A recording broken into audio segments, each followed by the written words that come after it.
everybody.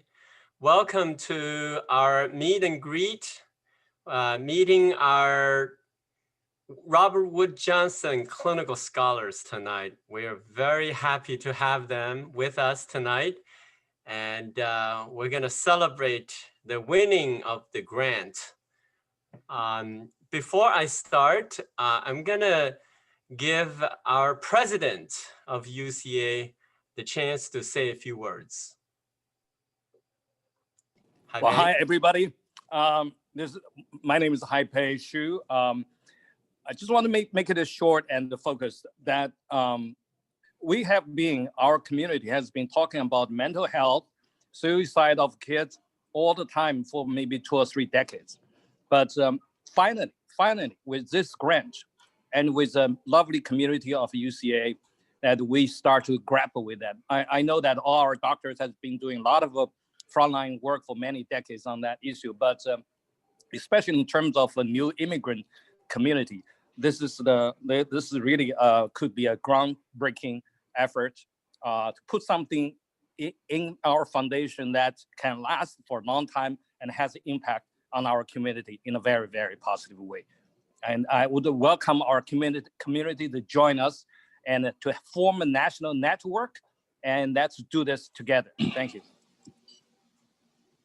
Now, I also want to invite the chairman of UCA, Jin Liang, to say a few words.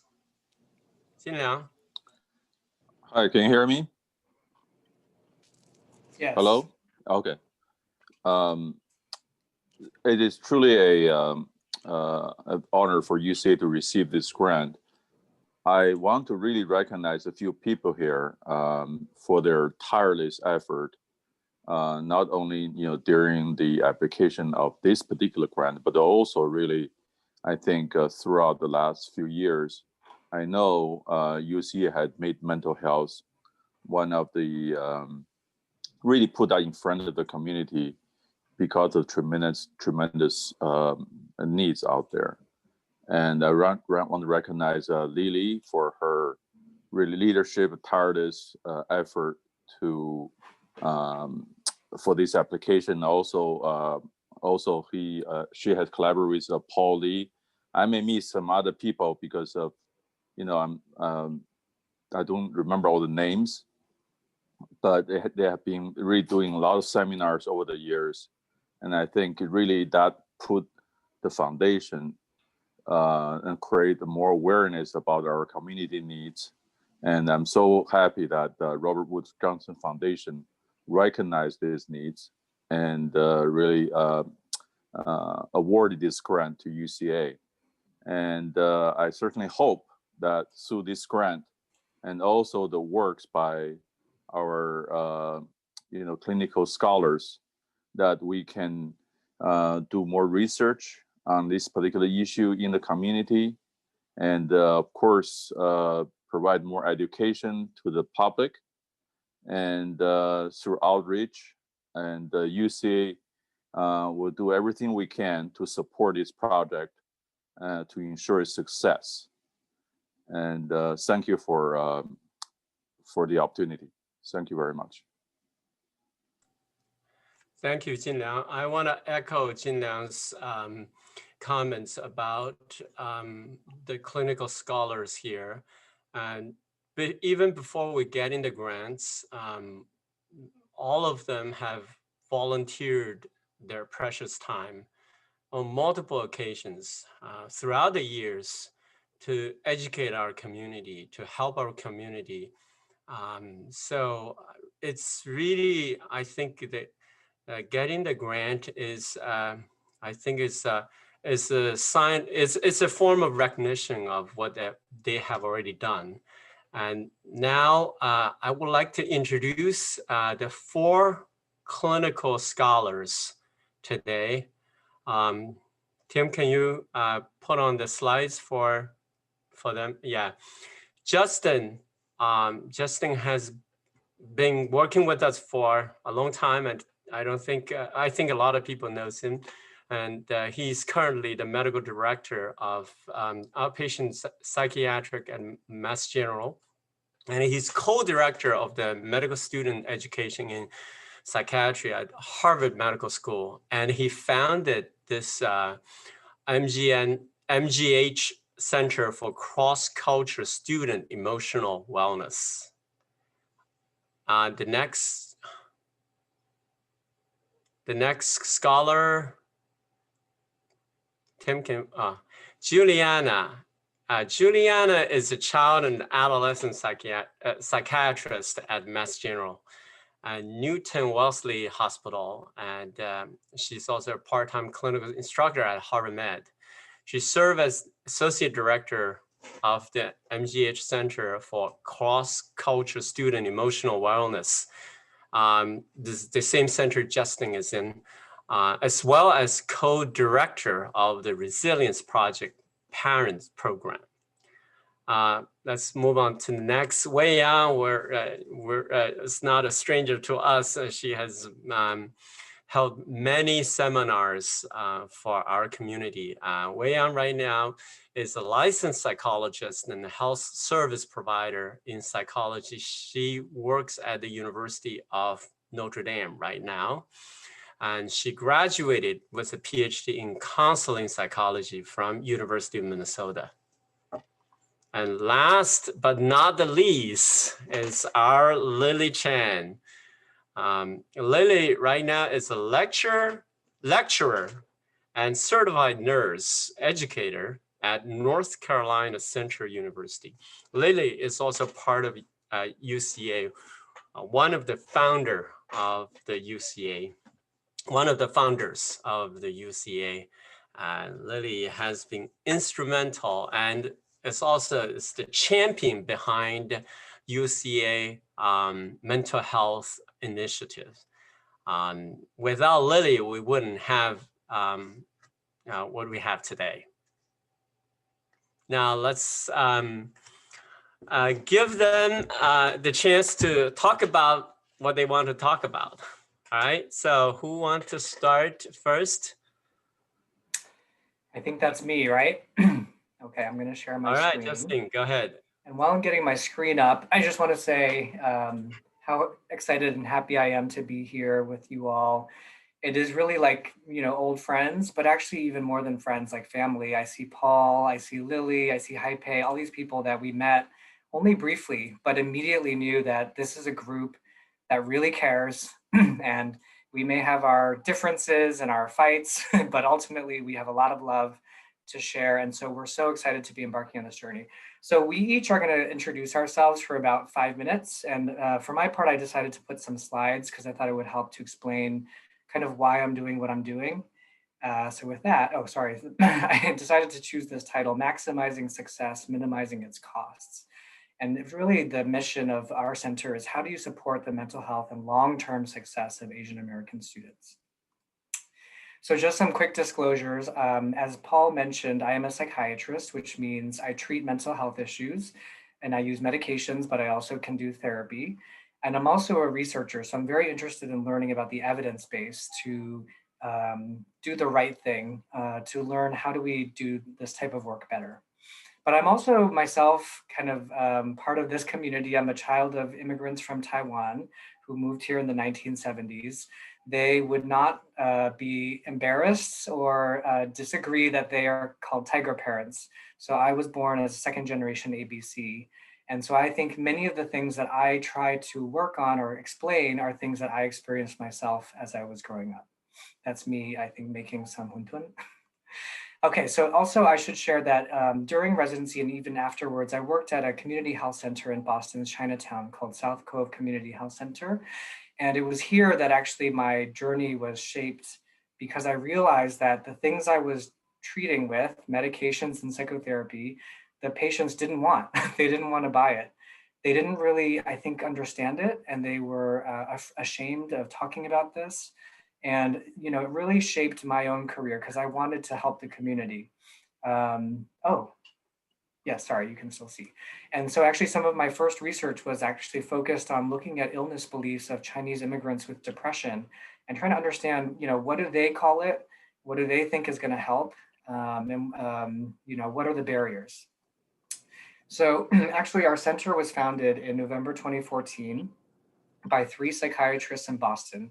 We actually had been referred a whole number of Chinese international students. They were high school students coming to boarding school in New England, and they were having a lot of problems with stress, anxiety, depression, even suicidal thoughts.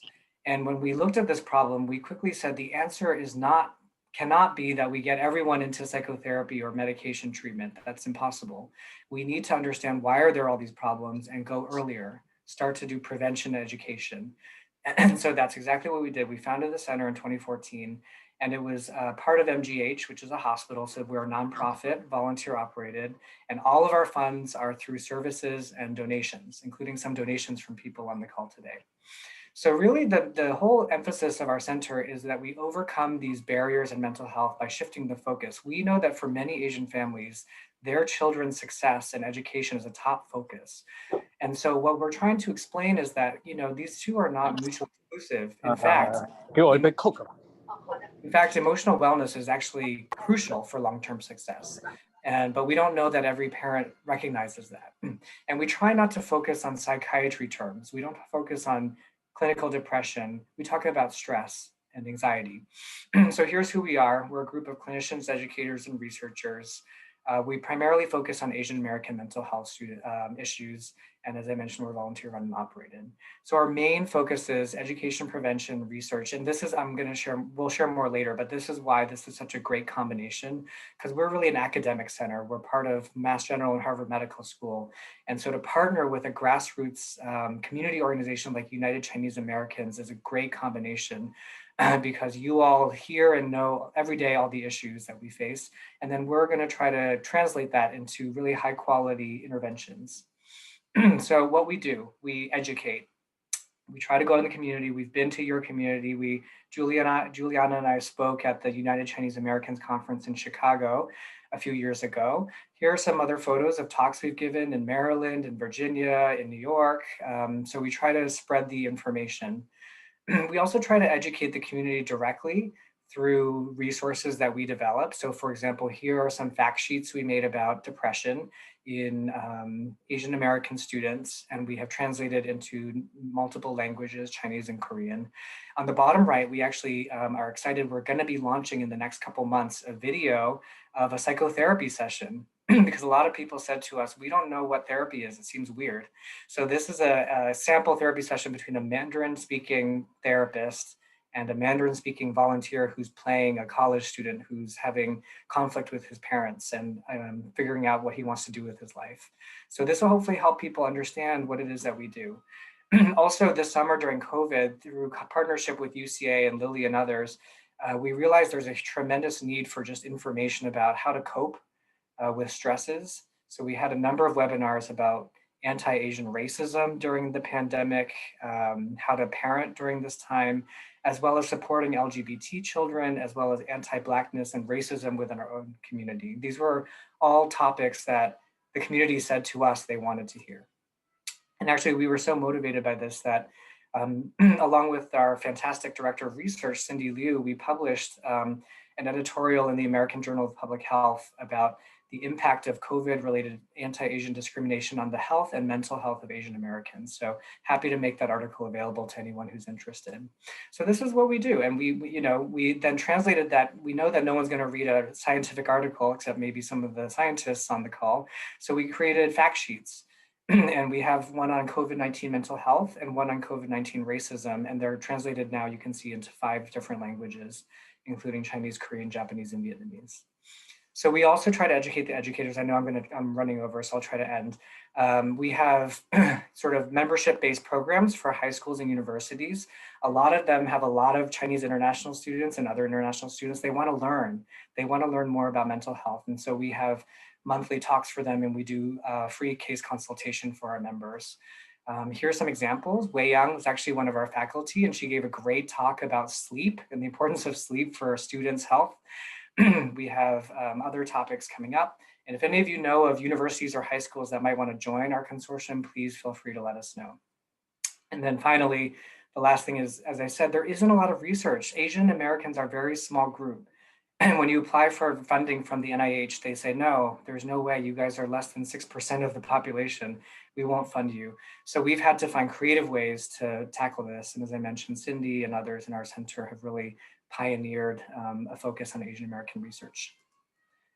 I think that is it. So I'll end there. Please feel free to screenshot and follow us online and email me if you have questions.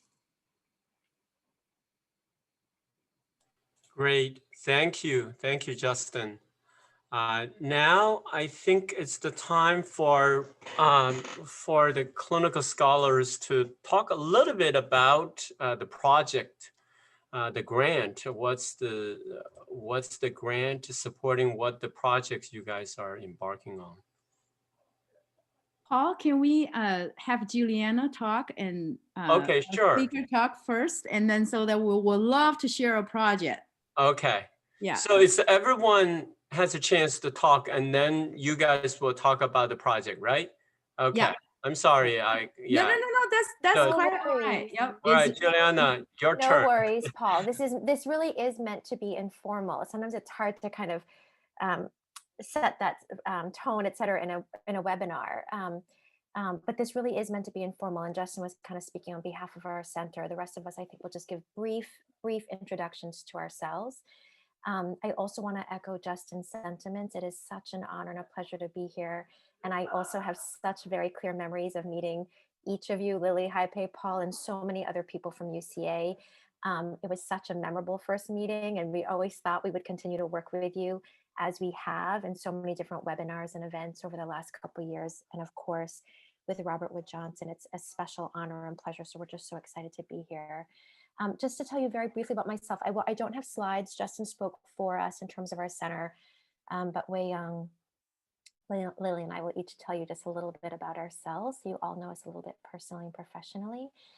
Like Justin, I'm also a second generation. I was born here in the Boston area, but both my parents immigrated from China, then Taiwan, then here to the US many years ago. My brother, sister, and I were all born here. So I, like Justin, have many memories too of growing up with my parents, going to Chinese school, going to Chinese family camp, making dumplings, etc. And then fast forward many, many years to medical school. Justin and I both attended Yale. And at that time, I'll admit, I didn't necessarily know that my passion would be ultimately in working with Asian students. But as I went through my medical school training, through my general psychiatry training, and then my fellowship in child and adolescent psychiatry, many of you have probably heard me say this before or know this from other webinars. It just really struck me how rarely I saw Asian American youth in the emergency room, in the hospital, and an outpatient clinic, just in general, presenting for mental health counseling or treatment. And knowing the prevalence of mental health disorders, knowing the population of Asian families and students in the Boston area, knowing myself what it was like to grow up as an Asian American student, I just knew the numbers didn't add up. And it really, really troubled me how rarely I saw Chinese students, other Asian students, or that when I did see them, it was often at a point of crisis. So meaning in the emergency room or in a hospital setting.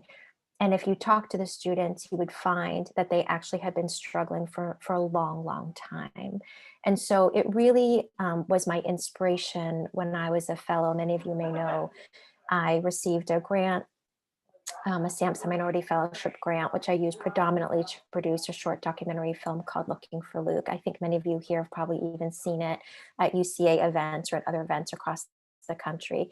And this is a really poignant, heartbreaking short documentary film that tells the story of the suicide of Luke Tang, who was a sophomore at Harvard University when he died. And his family was so generous, as other families have been in recent webinars, even this year, just in terms of sharing their story, really out of, I think, a strong desire to honor Luke, but more importantly, to help other families and help other Asian youth who might be struggling out there. And at the risk of sounding alarmist, it's because we know there are Chinese American and Asian American kids across the country who are struggling in different ways. And so I use that film to really speak to students and parents. And for me, I especially love speaking with parents So we really used that film as a vehicle to reach as much of the community as we could. And it was actually that film, which is what connected me to Lily and to all of you. So fast forwarding again, I'm so pleased to be the associate director of this center that Justin just described. We are so proud of the work we've been able to do in just the last few years, and all the resources that we're building now and that we will build in partnership with UCA and Wei Young and Lily and all the community partners that we plan to work with. And are just so thrilled to be partnering on this, all of you, and of course happy to take questions from the group later on. Thank you, Juliana. Now we'll have Wei Yang to say a few words for us. Thank you, Paul. And I echo Juliana, Justin. It's really a privilege to be here tonight and to talk to all of you. I wish I could see all of your face. I usually like to talk to see people's face. It feels more natural. My name is Wei Yang Xie. So I consider myself as a 1.5 generation immigrant. I grew up in China, Sichuan province. So even till nowadays, I still love spicy food. And I live in Chicago. I'm very close to Chinatown, so I eat spicy food from Chinatown almost every day. And I think there's something that you can change no matter how many years you are in a different culture. I think that thing for me is food. It's really tied me deeply to my culture. So I grew up in China, did my undergrad in Beijing, Beihang University, one of the universities in Beijing, and I went to University of Minnesota for my master degree in counseling education, and also went on my PhD degree in counseling psychology. So what really drove me in my journey to become a psychologist that I think I grew up in a traditional Chinese culture. I think one thing I appreciate is the emphasis on academic performance, right? But when I came to the US, I have encountered a lot of cross-cultural adjustment challenges, and I think I lacked skills for emotional regulations and distress tolerance, a lot of those things that I wish I had learned when I grew up. So I think it's through this journey to become a psychologist, I really learned a lot of those skills, and they built my psychological resilience. So looking back, I think those things are so important for children, for youth. And I was just thinking that when I first came to the US, I had a lot of anxiety issues, and also I don't know how to cope with a lot of those cross-cultural challenges and anxiety issues. I blame myself a lot, and I think when you start to blame yourself, you judge yourself, you put a lot of suffering on the pain you're already experiencing, right? So I think I was lucky throughout my journey to become a psychologist. I learned how to be kind to myself, to be nice to myself, and to be compassionate.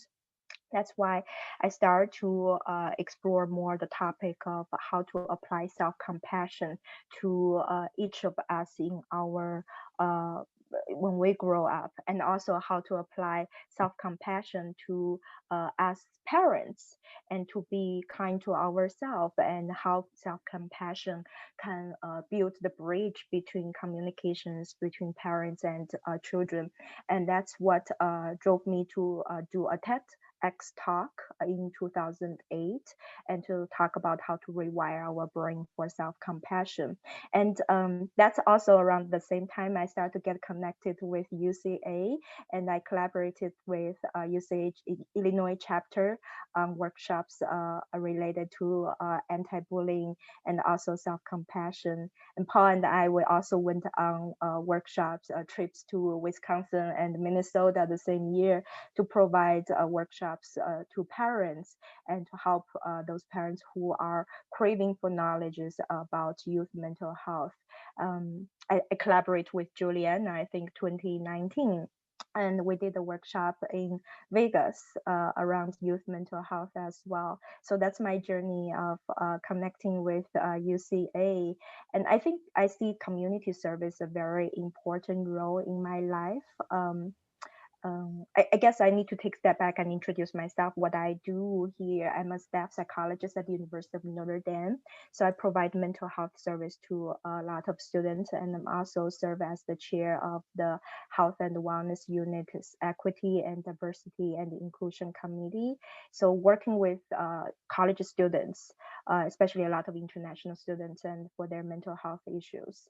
And the reason why I think community work is really important for me is because the struggle as a psychologist working with my students is that oftentimes you feel frustrated when problem has already become severe, and you see students in sessions and you feel sometimes helpless, and to help them, and they're struggling and falling apart faster than you can pull them together. So it almost always make me think of what would it be like if we could intervene a couple of years early, right? When those problems are occurring, start to occur. And what if we can introduce emotion regulation skills, distress tolerance skills, psychological resilience, help them to build their self-confidence and help them to explore their cultural identity and improve their communication with their parents.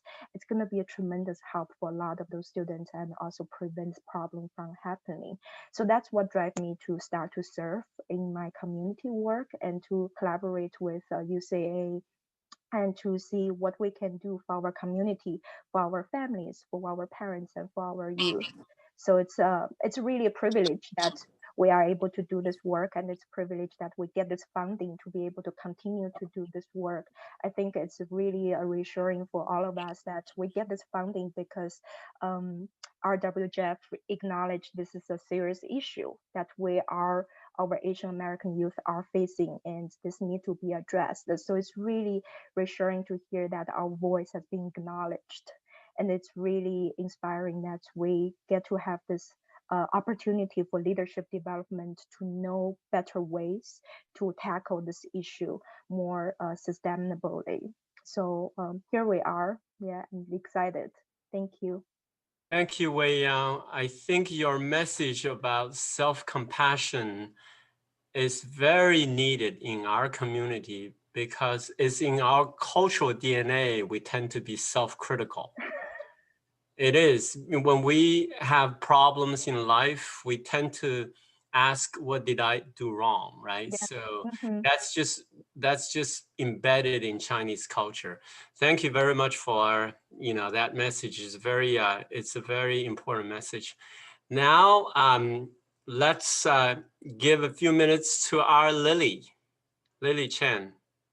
Thank you so much, Paul. And it is indeed so honored to be here. And just, at the same time, it's very exciting for me to see so many friends. And as you have heard from our wonderful, wonderful fellows, I really, really, I've been telling everyone that I am so blessed and getting to work with the most talented, passionate, as you can hear, and also the dedicated group of professionals. So thank you so much, Juliana, Justin, Wei Yang. It has been just such an honor working with you, not just for this project, but past several years. We're going all the way back to 2017 in Chicago for the fun time, the conference we have, and Wei Yang, since the anti-bullying conferences. And also thank you, Haipei and Jing Liang for the UCB's great leadership and support. And Paul, of course, you have been with us since the very beginning, that we wouldn't be here without you.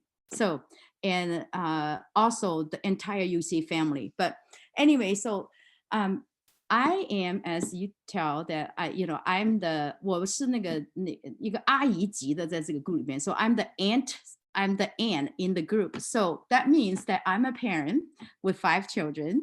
And I think as an immigrant parents, I'm telling people every day, I tell people that I wish I knew what I do now.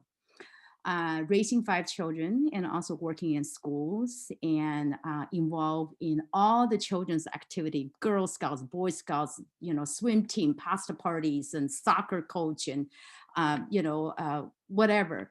So I have a pretty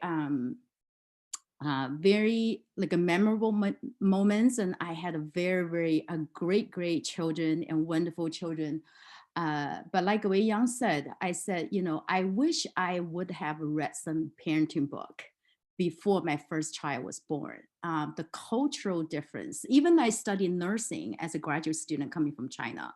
I did not have any psychiatric training at all. Actually, I have to take the entire psychiatric course after I got here. So you can tell that the mental health literacy level as a nurse and as a mother was no better than average parents. So I really wish that I have read more, I have studied more. So this journey not only have helped me, not only have helped the community, that's my first impression, that's my first motivation, because I see so many parents that struggle, they're sharing with me about their struggle, about their kids' struggle. But past 2 years also have helped me personally, because I have my own children struggle with mental illness and with anxiety and with depression. And these colleagues of mine, fellow of mine, Wei Yang and Juliana Justin, they all have helped me personally.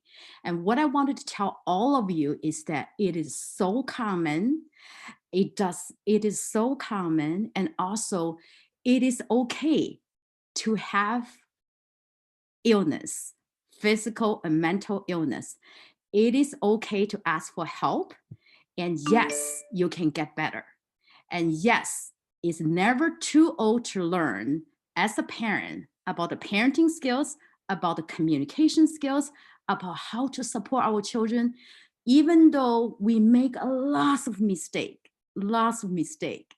But I'm also very hopeful because we have wonderful professionals, and the entire community are here to help you and help me and help our children.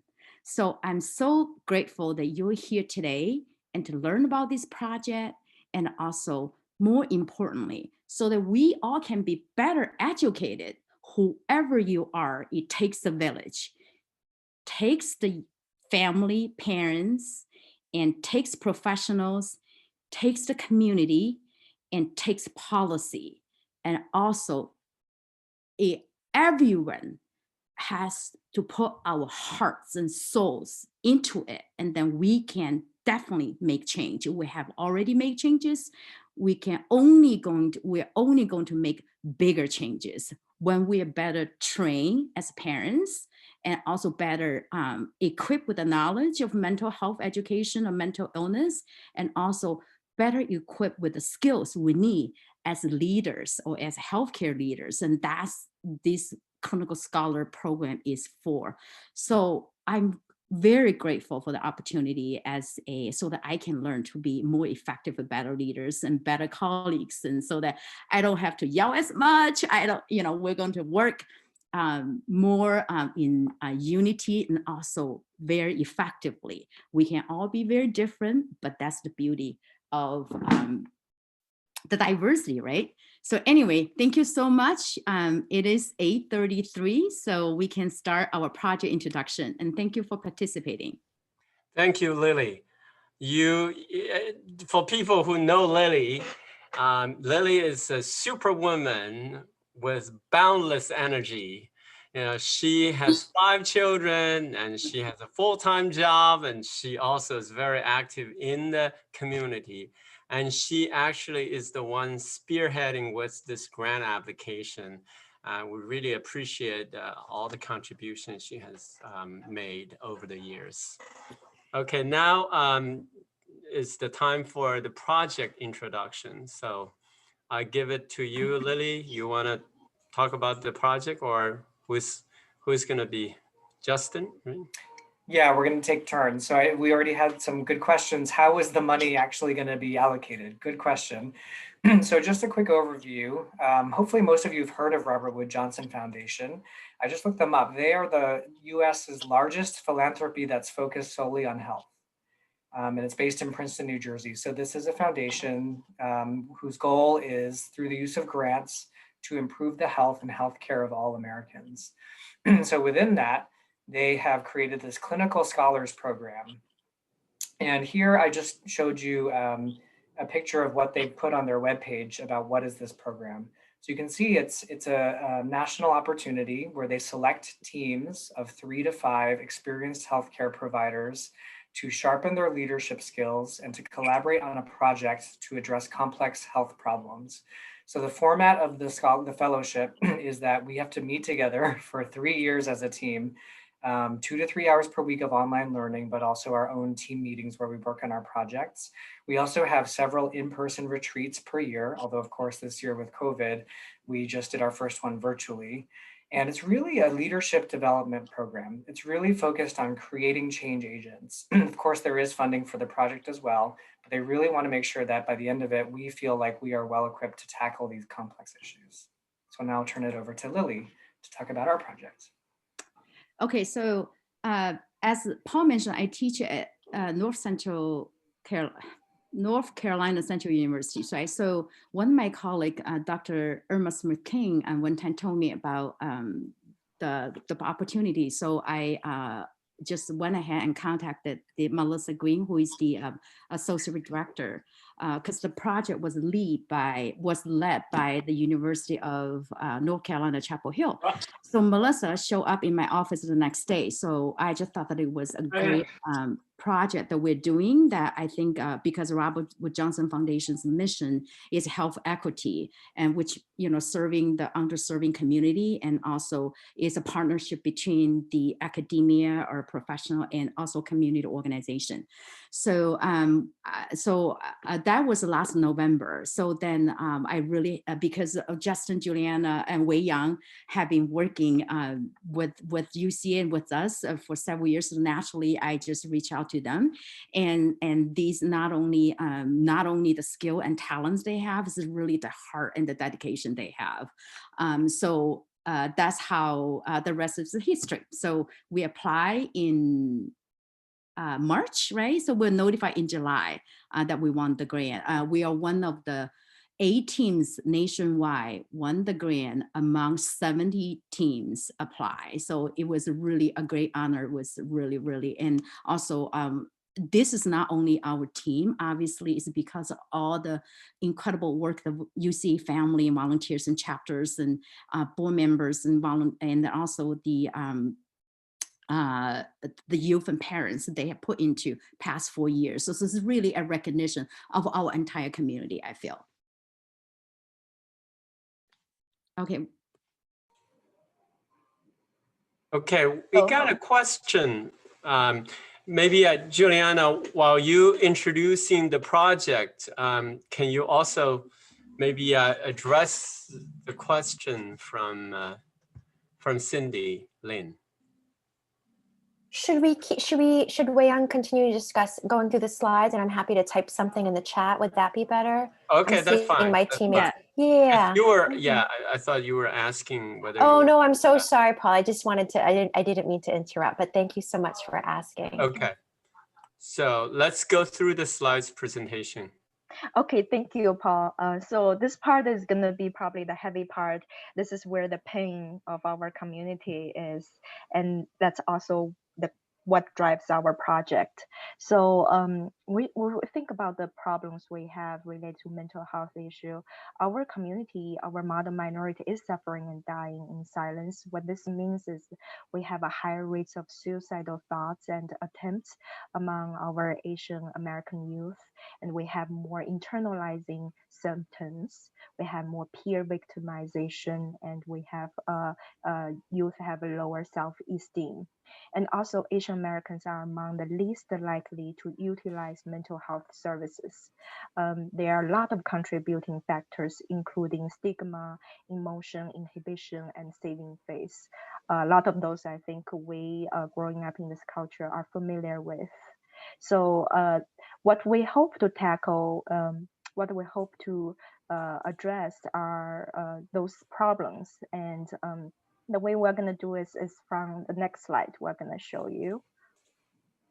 Okay, so our project, we're going to develop and disseminate culturally tailored, evidence-informed, scalable programs and tools focused on mental health awareness, stigma reduction, and help seeking that decrease suicide risk, and directly empower Asian immigrant families to live their healthiest lives. Our primary focus will be Chinese immigrant families, but we also hope our programs and tools can be adapted for other Asian and minority communities. So you've seen the team before. We don't need to go into detail, but just to note that Lily is the project director, and then I'm serving as the co-director. And so now I'm going to turn it over to Juliana to describe what we've done so far. So this is both big and small at the same time because we just got the grant and we're at the very, very beginning stages. So we're just so excited to be sharing kind of the initial steps with all of you.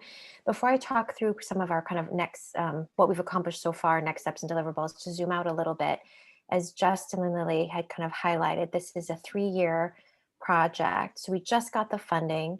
And so part of the funding is not only for our project, but for our own leadership development, which we're just so thrilled for, because the goal is to build our own leadership skills to bring to the project that we're building for all of you over the next 3 years. So as part of the leadership development, we have twice a year, normally in-person retreats. In the setting of COVID, this was just done virtually. So we were so excited to have our first retreat just a couple of weeks ago at the end of October, where we were able to meet the other 7 teams who were awarded the RWJF Clinical Scholars Grant. And at that retreat, again, it was week-long, we each first kind of shared our project proposals, heard about the other team's project proposals, where there is a wide range of really amazing groups across the country working. And I will mention, I think this is a special point of pride and excitement for me and our whole team, is that we are definitely the only Asian team focusing on the Asian community.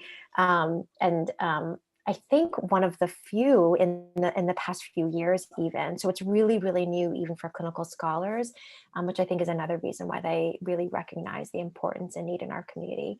In any case, we had this week-long retreat where we did a lot of self-reflection and investigation and sharing about our project proposal.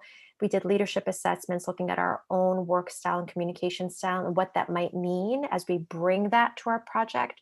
So we can each learn how to basically bring our best strengths to maximize what our goal is and how we can make it successful over the next 3 years. We prioritized our project deliverables and immediate next steps, which I'll talk about in just a moment. Another recent accomplishment was that we hired a part-time administrative assistant with the UCA funding, which we were so honored to have Tim Ho working with us, who's a graduate student and has been closely involved in a number of UCA projects over the last, I think, year plus, maybe even longer, and was really a key organizer and one of the speakers in some of our webinars and some of the UCA's webinars from the summer. So you may recognize him. And then each of us will be having individual leadership coaching meetings and team coaching meetings over the next few weeks as we further finalize our project next steps and deliverables. Next slide. So this is kind of like everything consolidated down into one slide to give you a sense over what we're going to be starting to develop and continuing to evolve and develop over the next 3 years. So big picture, we know that education and mental health education is so critical for primary prevention in terms of reaching our community. This is like the public health intervention, right? Before crisis happens. So this would come in the form of what we're envisioning as what we're thinking of like a toolkit, so to speak. And essentially these are mental health education resources with a special focus on communication within families. So helping parents communicate with their kids and kids with their parents. Also hoping to, in following kind of UCA's incredible model, but using their model to also have conferences to disseminate this information and also gain information on what is most valuable and useful to our community. We also are hoping to build a national provider directory related to mental health clinicians, because another thing we hear again and again is how hard it is to even know where to turn when you're looking for mental health resources or when you're looking for mental health support. And in addition to that, various fact sheets and video formats of ways of sharing mental health education. We have our incredible webinars, but we want to take that information and package it in other ways where it can be disseminated more broadly throughout the year. And then trying to really build a national infrastructure, because after this 3 years, we know kind of the battle will continue and kids will continue to struggle. We want to be able to support as many families as we can. So we're currently exploring different ways of taking all of this information and potentially storing it or having it be accessible through something like like a website or directory, and it serves as a hub or repository for this information where families can easily go no matter where they live. Again, these are all kind of different things that we're exploring. We also are in the early stages of building what we hope to be a parent advisory ambassador program, as well as a youth advisory ambassador program. This has already existed informally or formally in different ways over the years through our center, and I know UCA too, because we know how much working directly with the community matters. It's the community we're wanting to serve. We want to hear from all of you. So this is more, I guess, making it more concrete or official to really kind of build a youth advisor and parent advisor group to partner with us as we're building this kind of programming and educational content for all of you. It's a lot, and we're doing a lot of research into each of them to kind of figure out how it can all be done in the timeline that we have, but are really, really hopeful and excited about what lays ahead. Great, I know we're running short on time, so just quickly, I wanted to show that currently our project is featured on Asian mental health. We featured a recent that did based on this movie. I think it's for free. It's everyone. There's a connection issue here, right? Justin, we're having some trouble We're here. having issue. You're breaking up. Why not? Yeah, why don't we do the polling questions, Tim? Justin, we cannot hear you right now. So, and then we can come back to it. So here's a polling question. So it's kind of fun. So we would like to know what the audience think. At the priority, we do care about your input to help us to prioritize our deliverables. So here are some of the polling questions you can answer.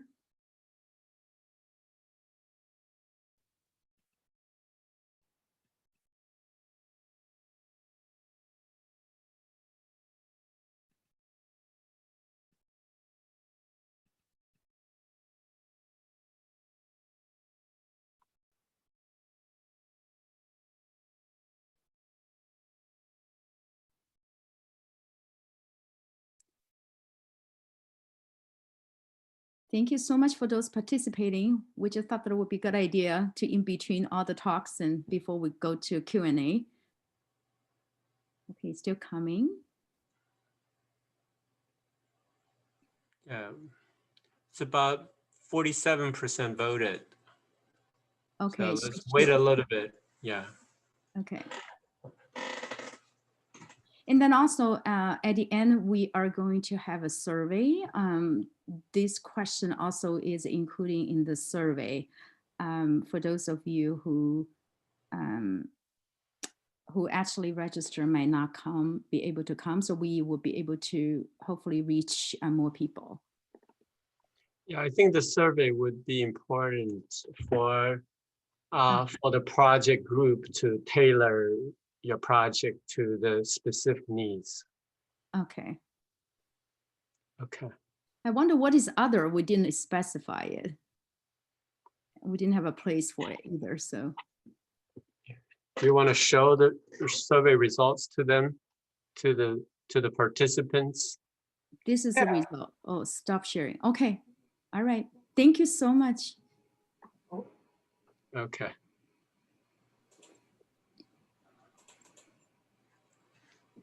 I think we're sharing now.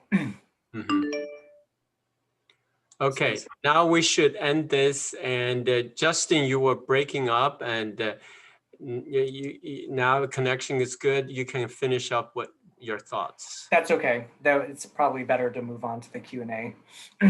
Oh, Justin. Yeah. Justin, Can you hear me? You can talk. No. I think we were basically done. That was just showing that our project was featured on the Robert Wood Johnson webpage. Yeah, actually tonight's flyer was a feature on Robert Wood Johnson Foundation Colonial Scholars official Twitter feed too. So they really, like Wei Yang mentioned, right? It's great. Oh, Juliana, we were really the only Chinese American team in the clinical scholar program, I think, past 4 years, right? So anyway, yeah, we feel very, very special. Maybe I can start the question session by asking you guys a question. You know, the mental health issues is not specific to Asian youth. I mean, you look around, it's pretty broad. But for us, I think there is a cultural dimension to it too. And so that makes our problem is more challenging for the professionals. And the question is, in your practice and experience, what do you think, what are the main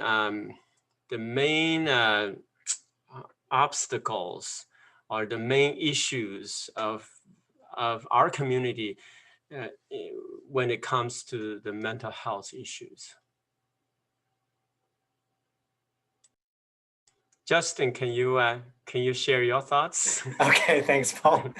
This is a big question. It's hard because I think I'm cautious about, I don't want to blame the community. I think this is one of our challenges is, you know, people, we don't know what we don't know. And the way that we approach mental health is the way that our parents and our grandparents did, right? It continues on.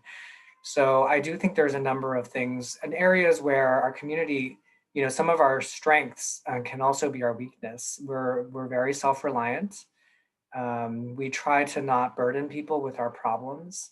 And all of this, I think, contributes to really, I think, a culture of not really talking about negative or challenging things, which is exactly the problem when you talk about mental health, because often people, when they're depressed, start to feel so bad and guilty about how they're doing. They almost have, you know, in severe cases, they have nearly psychotic thoughts about things are my fault, I'm a burden on others. And that's kind of when, you know, Wei Yang, Juliana, and myself as mental health clinicians, that's when we're very concerned about suicide. And so really one of the biggest things we need to do is mobilize our community strengths, which is that we do have these strong relationships and connections. We need people to be more open and start to talk about this. As Lily said at the beginning, it's actually very, very common. I'll share an example. My mom actually is retired and lives in Northern Virginia, and she teaches line dancing classes to other retired Asian women in Northern Virginia.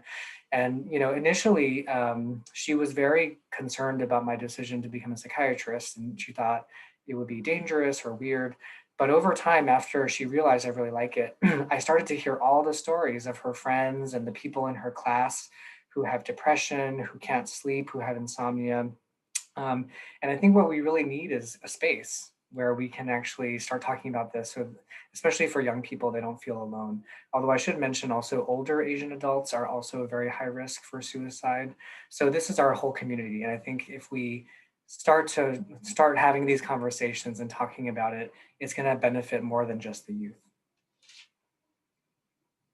So I think fighting back against stigma, shame involves vulnerability and openness. Absolutely. Any other thoughts? Paul, it's like the $1 billion question. We could have a whole webinar just on that.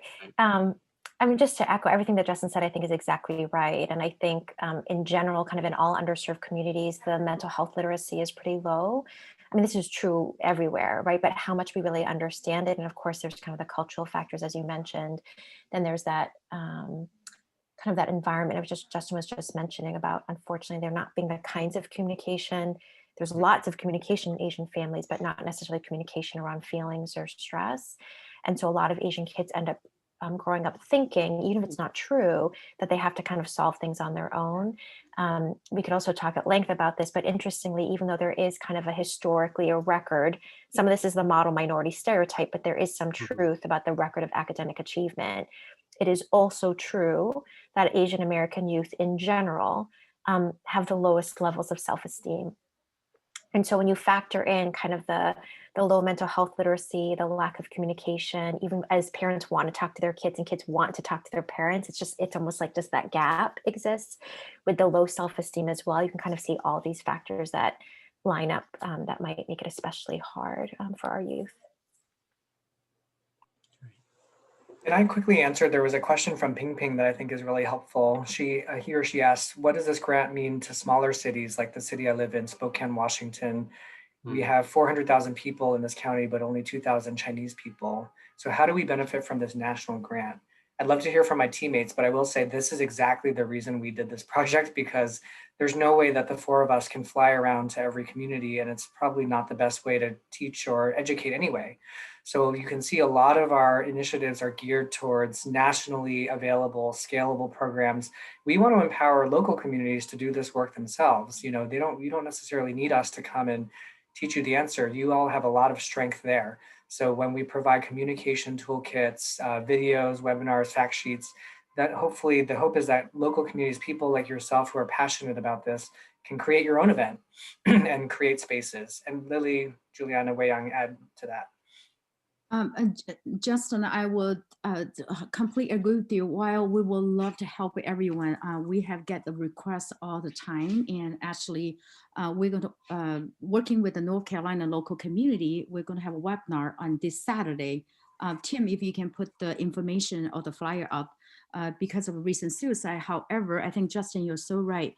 It takes a village. It truly takes a village. We needed to, I think one of the biggest goal is to empower and also mobilize the community and local community organizations that UC has done beautifully through its community partners and individuals.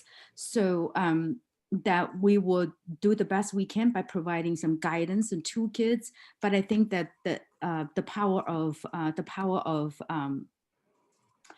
really lies in each individual and each community, and we'd love to partner with you. For example, this webinar we're going to have is really you can tell it's the local community organized this, and then we just connect the dots. And so, yeah, thank you, Justin. And Wei Yang or Juliana? I think you guys have covered it. Thank you, Lily and Justin. Just want to be mindful because I know we're a little bit short on time. I don't know if we're going to try to answer more questions. I think that's, yeah, we are about, we're at the bottom of the hour, and we're scheduled from 8 to 9, so it's 57 right now. So I think we should end here, and I want to thank all of you for joining us tonight. Also want to obviously thanks everybody here, all the clinical scholars. Also want to thank the board members of UCA for being here today and show your support. With that, good night, everybody. Have a good night. Yeah, Paul, we do have a survey we wanted people to fill it out. Okay, sure. Yeah, we still have a few more minutes. So Tim, if you can fill out a survey, we will really appreciate that. And I'm very, very sorry that we do not have enough time to answer the questions. However, if you can send your questions to the email, UCAUSA, I'm typing in the chat box. And then we will be happy to. Also, we posted the resources on the chat of the resources that Justin, Juliana, and Wei Yang will put together, that you can reach out to resources. You can look at that. And then we will, hopefully that we can have more help for sure. Lily, where is the survey? The survey is going to be sent to everyone, right? Yes, once the webinar ends, you'll be brought directly to the browser, and the survey will pop up from there. Okay. Yeah. Thank you very much, everybody. Please go to the survey, complete the survey. That'll be very helpful to us, to the clinical scholars. Thank you very much. Thank you, everyone. Thank you, everyone, for coming. Thank you, everyone, for your support.